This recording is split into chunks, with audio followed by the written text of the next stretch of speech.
This is Elder Scrolls Online, or ESO, and in this video I want to show you why you should be playing this game, and I also want to tell you a few things that I wish someone would have told me when I started. So I'll show you a little bit about questing, adventuring, some features of this game that relate it back to the originals like Morrowind, Oblivion, and Skyrim, and then I want to show you a bit about combat, the expansiveness of this game, and then also some things that we can do together. So let's get right into it. Just look at how beautiful this game is. I love the graphics in this game. I'm going kind of slowly because if I move too quickly, my DVR recorder kind of muddies up the graphics. So look at that beautiful waterfall right there. The water, you can see a wolf down there. You can actually kill that. And I'm just walking on my wolf mount. We're going to cross this bridge. Right now we're in Glenumbra, I think east of the city called Daggerfall. And this is one of the prettiest areas. Right now it's daytime. That actually changes from day to night, but just look how pretty it is. You can hear birds chirping. Music's playing. People are talking in the zone chat. I mean, this game is a few years old by now, but there are still tons of people that play it. And just like in the previous games, if you see something out in the distance, like this cliff over here, you can run and go to it. That's one of my favorite parts about, Oblivion and Skyrim too. I just love it. It's beautiful. There's so much to see, and there are so many zones. There are 5 main zones for each of the main factions, and they each have unique art styles. And I mean, I've put over 100 hours in this game and I still haven't seen everything. The graphics are beautiful. That's all there is to it. Something else about this game is that all quests are 100% voice acted. Dosha, that such a weakling could take one such as Merrick. Where did they go?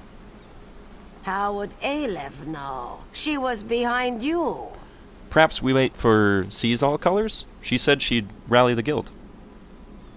Oh yes, Colors, the heroic guildmaster. We don't need to wait for Colors. You and Aleph are more than smart enough to figure this out. Here, give those items you found on the cultists. Who was that woman? Who kidnapped Merrick? You didn't recognize the Tremor from her projection? I think her name is Dosha. Quite full of herself, actually. This note mentions an island tower. Aleph wonders if it speaks of Dowerstone. Dowerstone? Dowerstone? Dowerstone Vault. An old imperial tower on an island off the coast. Go seek Merrick there. Aleph will find our heroic guildmaster and get additional blades. Well, I'll find him. May good fortune and so now, your steps, I could go finish the quest. This is for the Fighters Guild, and that tower she's talking about is just behind me. But there are also these additional chat options, just like in the previous games. All these conversation trees, and every step is fully voice acted for every quest in the game. There are hundreds and hundreds of quests in this game. Each zone has about between 50 and 100 quests to complete for the achievement. And like I said before, there are 5 zones per of the 3 factions. All of them are fully voice acted, just like all the previous games. It's really wonderful. There's no MMO that does quests better than ESO does.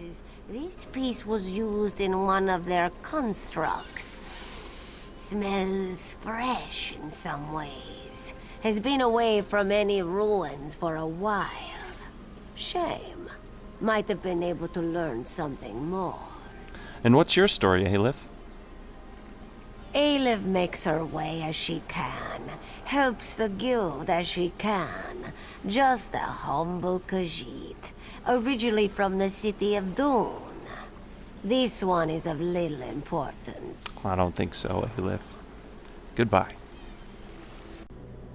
Now, quests are my favorite part about ESO, but I know your favorite part about any MMO is kiting mobs. So I'm going to show you how you do that in ESO. I've got my healing staff out right now. I'm just going to touch all of these zombies and bring them to me. So I've got all of them attracted to me now. I've pulled the aggro.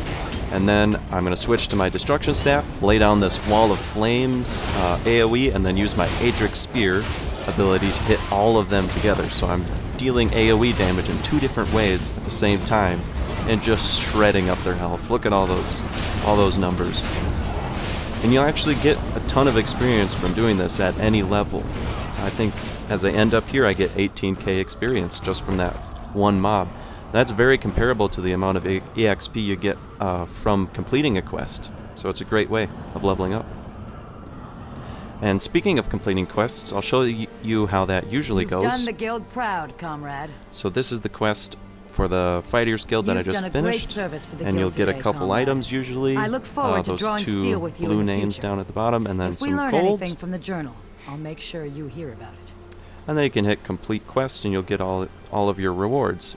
And I actually get a good amount of experience here. It's like 67k experience. And it's important to realize that you can complete quests in any order at any time. This is a beginner's quest that I'm completing really late in the game. I'm still getting a really good amount of experience. That's one thing I love about this game. So in this clip, someone in the zone chat had yelled out, "Hey, I need one more for help with the Dolmen."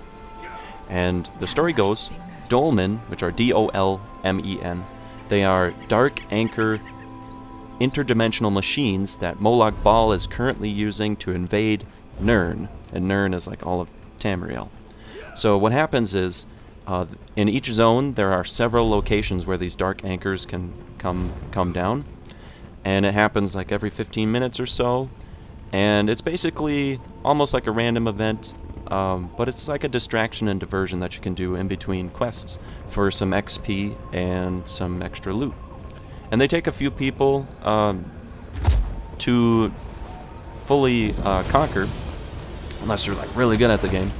So this guy, he needed me to come help him. It's just the 3 of us.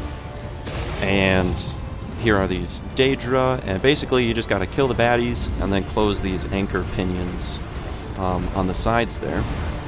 And then I'll get a nice bit of XP and loot. This is something really fun to do when you have a huge group of people. Often in the zones you'll see people asking to be in the group for world bosses and dolmens.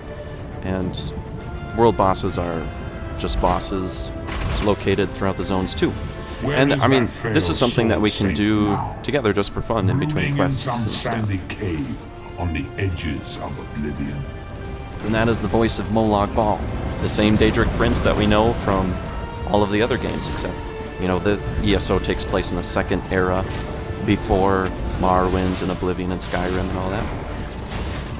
You can actually see a little bit of my combat style here. I'm using, again, Destruction Staff and Restoration Staff, and I'm switching between those, and my skills that are slotted on the bottom switch when I switch those weapons. So it's kind of like a paradigm shift from Final Fantasy 13, only it's in real time, more fluid, and I love the combat system. So you can have a total of 12 different slotted abilities at any time.